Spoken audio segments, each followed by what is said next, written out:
Assalamu alaikum warahmatullahi ta'ala barakatuh. Alhamdulillahi rabbil alamin. Salatu wassalamu ala sayyidil mursalin wa ala alihi ashabihi ajma'in. Amma baada ya kumshukuru al-Haq subhanahu wa ta'ala na kumtakia rehma na amani kipenzi chake na kipenzi chetu bwana mtume Muhammad sallallahu alaihi wasallam, pamoja na kuwatakia radhi masahaba zake na ahli bait wake bwana mtume Muhammad sallallahu alaihi wasallam. Karibu tena mtazamaji, ikiwa tunaendelea na silsila yetu ambayo kwamba yafungamana na masala ya Ramadhan, ikiwa tumezungumza Ramadhan ni nini, saum ni nini, na tukaeleza wakati gani inakuwa ni wajib Ramadhan kuingia, na tukaeleza ahkam za saum, na tukaeleza faida za saum na Ramadhan. Insha Allah leo tutazungumza sharti ambazo kwamba zapatikana kwa saum. Saum ina masharti mawili. Saum ina masharti ambayo kwamba yamegawanyika aina mbili. Kuna sharti ambazo kwamba zafanya saum iwe ni wajib kwa mtu, iwe ni lazima mtu kufunga. Kuna masharti ambayo kwamba ni lazima awe nayo yule mtu ndo aambiwe ni wajib kufunga, na kuna sharti ambazo kwamba ni za kuswihi ile saum. Sasa ndo iwe ni wajibu wewe kufunga, ushafunga ile saum yako iwe itaswihi, uambiwe wewe ukifunga saum yako itaswihi, itakubalika, yani hautorudia saum kama ile. Pia ina masharti, imegawanyika aina mbili, shurutul wujub na shurutu siha, na masharti ambayo kwamba ni ya wajib na masharti ambayo kwamba ni ya kuswihi saum kama ile. Inshallah katika kipindi kama hichi tutazungumzia masharti ya wajib, na ikiwa muda utaturuhusu tutachanganya na masharti ambayo kwamba ni yenye kuswihi saum. Ama masharti ambayo kwamba yanafanya iwe ni wajib mtu kufunga, kuna sharti 5 kama wanavyotueleza maulama: al-islamun wa taklifun wa itaqatun wa sihatun wa iqamatun. Hizi sharti 5 zafanya saum iwe ni wajib kwa mtu. Al-islam, lazima mtu awe ni Muislamu ndo aambiwe ni lazima yeye kufunga.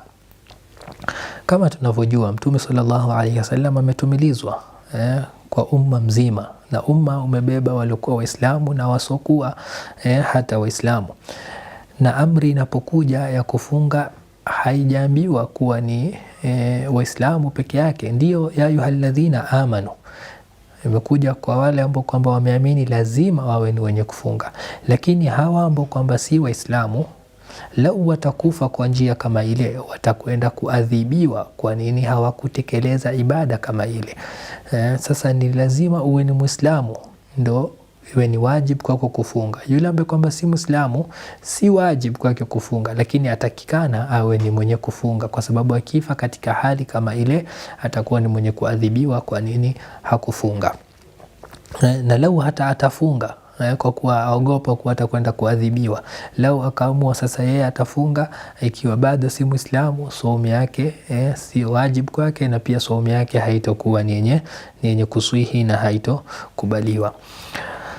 Vile vile sharti ya pili ni taklif, iwe umekalifishwa na sheria kuwa ni mwenye kufunga, ndio iwe ni wajib kwako kufunga. Uambiwe wewe lazima uwe ni mwenye kufunga, uwe umebalighi na uwe una akili. Hizi ndo sifa mbili ambazo kwamba lazima uwe nazo, yani umebalighi, umefika katika bulugh, wewe ushaingia katika bulugh. Na alama za kubalighi kama wanatuambia maulama kwa uchache ni alama 3 zaonyesha kuwa mtu amebalighi. Ya kwanza ni mtu kufika miaka 15. Ukafika miaka 15 kwa kufuata mwaka wa mwezi, yani kalenda hii yetu ya Kiislamu Muharram mpaka Dhulhijja, ukafikisha miaka 15, wewe inakuwa umeambiwa umebalighi. Sasa itakuwa kwako ni wajibu mtu kufunga. Lakini vile vile alama ya pili ya kubalighi ni mtu au kijana wa miaka 9 kutokwa na manii. akatokwa na manii akiwa yeye ni miaka 9, ima ni mwanamke au mwanamume, vile vile inakuwa ni wajibu kwake yeye kufunga. Anaambiwa kuwa wewe ushabalighi. Na ya 3 yapatikana kwa kike, ni mtoto wa kike wa miaka 9 kutokwa na hedhi. Vile vile kwa masharti yale ya hedhi pia, ikiwa amemtoka hedhi na yeye ni mtoto wa miaka 9, itakuwa amebalighi na itakuwa ni wajibu kwake yeye kufunga. Lakini hii bulugh lazima iwe imeshikamana na aql. Lazima uwe wewe una akili, wewe si majnun, wewe si mwendazimu. Sasa ukiwa umebalighi na wewe si mwendazimu, kwa sababu mwendazimu saumu yake si sawa, si wajibu, kwa sababu tutakuja kuona katika sharti za mbele ni kuwa lazima ujue. Tumesema nyuma tukieleza saumu, tulisema ni kujizuia kutoka fajiri inapoingia mpaka jua kuzama. Sasa mwendazimu hajui ni asubuhi ni jioni. Sasa itakuwa yeye ameshindwa kujizuia. Mwendazimu hula wakati wote, hajui kama amefunga. Sasa itakuwa si wajibu yeye kufunga. Lazima iwe zimeshikana, uwe umebalighi na uwe ni mwendazimu, uwe si mwendazimu. Yani ikiwa wewe ni mwendazimu na umebalighi, si wajibu wewe kufunga. Haya, ikiwa wewe si mwendazimu lakini hujabalighi, mtoto mdogo ako chini ya bulugh, yeye si wajibu kufunga. Lakini Mtume sallallahu alaihi wasallam kwa hadithi asema, muru auladakum bisala, waamrisheni watoto wenu kwa sala wanapofika miaka 7. Vile vile kwa saum, mtoto akifika miaka 7 tumwamrishe kufunga na tumfunze na tumzoezeshe.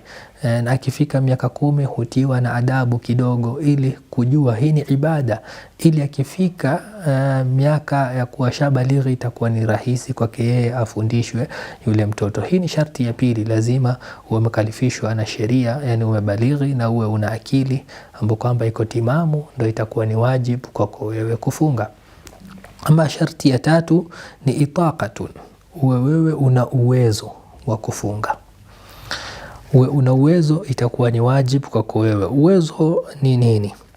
Uwezo kama wanavyotuelezea kwa ufupi maulama, uwezo ni uwe mtu mwili yake ya ruhusu yeye kufunga. Ikiwa ni mwanamume, hawe si mzee. Kuna watu ambao kwamba uzee hawaruhusu wao kufunga, hana uwezo wa kufunga, hawezi kukaa njaa, ni mzee kiasi cha kuwa ile njaa itamuathiri na itamuumiza. Sasa huyu hana uwezo wa kufunga. Sasa itakuwa sio wajibu yeye kufunga, ana jambo ambalo kwamba tutakuja kuliona mbele, yeye anatoa fidia. Na mwingine ambaye kwamba hana uwezo wa kufunga ni mwanamke ambaye kwamba yuko kwa hedhi au nifasi, hana uwezo wa kufunga. Yani kwake si wajibu kufunga kwa sababu hana uwezo. Lau hata akataka kufunga hawezi, kwa sababu huwezi kufunga ukiwa na hedhi na nifasi. Sasa huyu hana uwezo, na lazima uwe umetahirika kutokamana na hedhi na nifasi, na uwe una uwezo wa kufunga, ndio iwe itakuwa ni wajibu kwako wewe vile vile kufunga. Ama sharti inayofuata ni sihatun, uwe wewe una afya ya kufunga. Kuna mtu ambaye kwamba amepewa ruhusa katika kufunga. Yule ambaye kwamba amepewa ruhusa ni mtu mgonjwa. Faman kana minkum marda au ala safarin fa iddatu min ayamin ukhar, kama anavyotuambia Allah subhanahu wa ta'ala katika Qur'an. Yule ambaye kwamba ni mgonjwa amepewa ruhusa ya kula mchana wa Ramadhan, kama tutakavyokuja kuona Mtume sallallahu alayhi wasallam amesema pia katika hadithi yake, kwamba ni mgonjwa au yule ambaye kwamba ni mgonjwa amepewa ruhusa ya kula, mtu asijiumize. Lakini ugonjwa wenyewe ni upi? Ni ugonjwa ambao kwamba maulama watuambia ni ugonjwa ambao kwamba itakithirika ile ugonjwa unapofunga. Yani unapofunga hali yako itakuwa inazorota kwa sababu ya kufunga. Sasa wewe itakuwa hauna siha, hauna afya, na huwezi vile vile kufunga. Yani kufunga huku hakuruhusu, ugonjwa hii hairuhusu mtu kama yule kuwa ni mwenye kufunga. Na vile vile ama ugonjwa kama ile itachelewesha mtu kupona katika ugonjwa wake. Kufunga itakuwa imechelewesha mtu kupona katika ugonjwa wake, pia vile vile itakuwa sio wajibu yeye kuwa ni mwenye kufunga. Ama vile vile jambo lingine ambalo kwamba lafanya kuwa kufunga isiwe ni wajibu kwa sababu ya ugonjwa, iwe itamdhuru au atadhurika yeye pale anapofunga, atadhurika kuendelea kufunga, ile ugonjwa wake itakuwa ni yenye kuzidi na itamdhuru. Ama yule ambaye kwamba pia ana dawa ya wakati maalum. Kuna ugonjwa ambao kwamba mtu amepewa dawa akaambiwa anywe kwa wakati maalum, kando na wale ambao kwamba wanakunywa dawa zimeandikwa 1x3 na hujahakikishiwa kuwa lazima iwe ni saa 7 mchana unywe dawa kama ile. Sasa huyo afaa kugeuza 1x3 akageuza na usiku akazikunywa usiku. Hii ni sawa kwa sababu usiku watu wameruhusiwa kula. Lakini yule ambaye kwamba amehandikiwa kuwa hii dawa lazima umeze saa 7 mchana au umeze wakati wa mchana au jidunge umeze wakati wa mchana, itakuwa sasa wewe ugonjwa huu haukuruhusu na hauna siha ya wewe kufunga, itakuwa kufunga sio wajibu kwako wewe. Ama sharti ya mwisho ni iqamatun. Wewe ni uko mjini kwenu, ndio ile tukasema faman shahida minkum ash-shahra falyasuma, yule ambaye kwamba atashuhudia mwezi wa Ramadhani na yuko kwao, basi ni wajibu yeye kufunga. Sasa mtu ambaye kwamba yuko safarini, yeye amepewa ruhusa ya kula mchana wa Ramadhani, anayo ruhusa, aweza akala mchana wa Ramadhani, anayo ruhusa. Sasa ikiwa wewe ni msafiri, si wajibu kwako kufunga. Lakini msafiri ni yupi? Msafiri ni yule ambaye kwamba amesafiri toka asubuhi, yani yuko nyumbani, yani ile kuingia fajr sadiq inampata safarini. Huyo ile mchana mzima wa Ramadhani ameruhusiwa yeye kula. Ama yule ambaye kwamba yuko safarini, asubuhi imempata akiwa yuko kwao nyumbani, yuko mjini, huyu lazima afunge kwa sababu saumu imempata akiwa yuko nyumbani.